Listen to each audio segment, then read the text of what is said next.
You ever been in a conversation where someone unloads their whole life on you? Not just once, not just on a bad day, but every time. Yeah, you know what I'm talking about. Now, don't get me wrong, there's a time and place to open up. We all need someone, but there's a line. And once you cross it, your problems stop being yours. They start becoming everyone else's burden. And that's where you lose power. See, life's got a way of throwing curveballs. That's no surprise. Trouble is the tax we pay for being alive. You don't get to walk through this life untouched. And sometimes the worst thing you can do is make your struggle your introduction. Every room you walk into, every handshake, every how you do, if the first thing out of your mouth is, "What's wrong?" then you're not looking for a way out. You're looking for sympathy. And sympathy don't fix things. Sympathy's a Band-Aid on a broken bone. You know what people really respect? Silence, resilience, grace under fire, that quiet strength when everything's falling apart and you still show up, chin up, eyes forward. You get knocked down, sure, but you get up. And you don't need a round of applause every time you do, because truth is, most people, they've got their own storm to walk through. They can't carry yours too. So when life sucker punches you, take a beat. Don't broadcast it. Don't plaster your pain all over every conversation. Instead, go inside, dig deep, find out what that pain's trying to teach you, grow through it, earn your lessons, let your actions do the talking. Then, one day, when you do speak about it, it won't be from a place of pity, it'll be from a place of power. And that's the kind of story worth telling. So next time you feel the urge to spill your problems to someone who didn't ask, stop, take a breath, handle it quietly, strongly, not because you're weak, but because you're damn strong enough to carry it without a spotlight. Don't make your struggle your introduction. When you walk into a room, you carry energy, you carry a presence. And whether you realize it or not, people pick up on that before you ever open your mouth. Now, if the first thing you choose to share is your pain, your misfortune, your hardship, what you're doing is planting the seed of how you want to be seen. All right? All right. You're not introducing yourself as capable, not as resilient, not as someone who's rising above. You're introducing yourself as someone who's stuck in it. Pain is real. Struggle is human. Nobody walks through this life untouched. But when your identity becomes entangled in your suffering, you start living from it instead of through it. And that's a dangerous place to stay. See, we live in a world where everyone's got a story. And there's a difference between being honest and being dependent on your pain. When someone asks, "How are you doing?" and your instinct is to unload every detail of what's wrong, what you're really doing is asking them to carry what you haven't learned how to carry yourself. That's not strength. That's not connection. That's weight. And most people are already carrying their own. You think you're being real. You think you're building trust. But what you're actually doing is framing yourself as someone who leads with what's broken.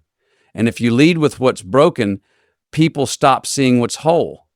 They stop noticing what's strong in you. They stop looking for your power because you've already handed them your weakness. There's a time to share, sure, but it's about context, timing, trust. Struggles should be shared like wisdom, not like baggage. When you've been through something and you've done the work, when you've processed, healed, stood back up, you speak from a place of clarity. You're not bleeding on people who didn't cut you. You're not looking for validation or comfort. You're offering perspective. That's a whole different conversation. But when you haven't done that work yet and you lead with your wounds, you're trying to make your pain someone else's responsibility. And that gets heavy real fast. The truth is, you get one shot at a first impression. And every time you introduce yourself as what you're going through, instead of who you are becoming, you give away your own evolution. You rob yourself of the chance to be seen as someone who's growing, building, learning. You stay in the storm and you call it home. Struggle might be your reality, but it doesn't have to be your identity. When you walk into that room, speak from your potential, not your pain. Lead with your grit. Let people feel your strength before they ever hear your story. Because when you walk in and the first thing you say is, "What's gone wrong in your life?" you're teaching people how to view you and how to treat you. You are not what happened to you. You are what you do next. So make sure your introduction reflects that. Speak like someone who knows the weight of what they've carried, but doesn't need to put it on the table for proof. Let your presence speak. Let your actions do the talking. Pain becomes power when it's earned in silence. There's a language louder than words, more honest than promises, and more permanent than applause. It's the language of action. And in a world where everyone wants to be seen, heard, liked, followed, and validated, it's the quiet ones, the ones who show up, stay steady, and get the job done, who end up leaving the deepest mark of strength, not. Pain has a voice. It screams in the middle of the night. It whispers when you're alone. It echoes in the back of your mind when you're trying to focus. And the instinct for most of us is to speak it out, to share it, to let the world know we're not okay. There's comfort in being acknowledged, in being told it's going to be all right. But there's a fine line between release and reliance.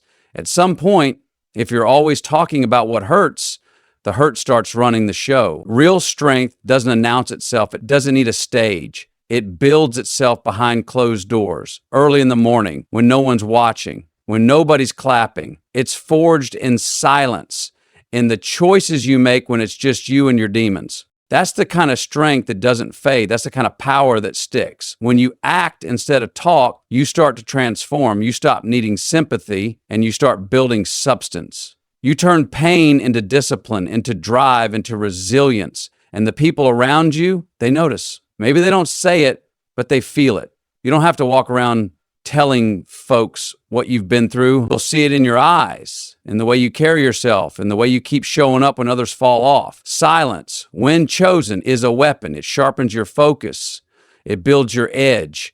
And when you move in silence, you're not distracted by how people react. You're not looking for permission to rise. You're just rising. You're not waiting to be validated. You're validating yourself with every step forward. There's something sacred about the grind that nobody sees. It's honest, it's real, and it's yours.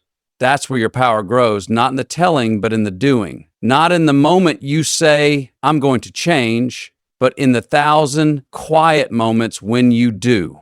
That's how pain becomes power, when it fuels action, when it's not paraded around, but converted, repurposed, redirected. People may never know what you overcame. They might not know the weight you carried, the nights you cried, the days you wanted to quit but didn't, and that's okay. That's not failure. That's not invisibility. That's dignity. That's class. That's strength with depth. You don't need a microphone for your healing. You need consistency. You need grit. You need the kind of resolve that doesn't need an audience.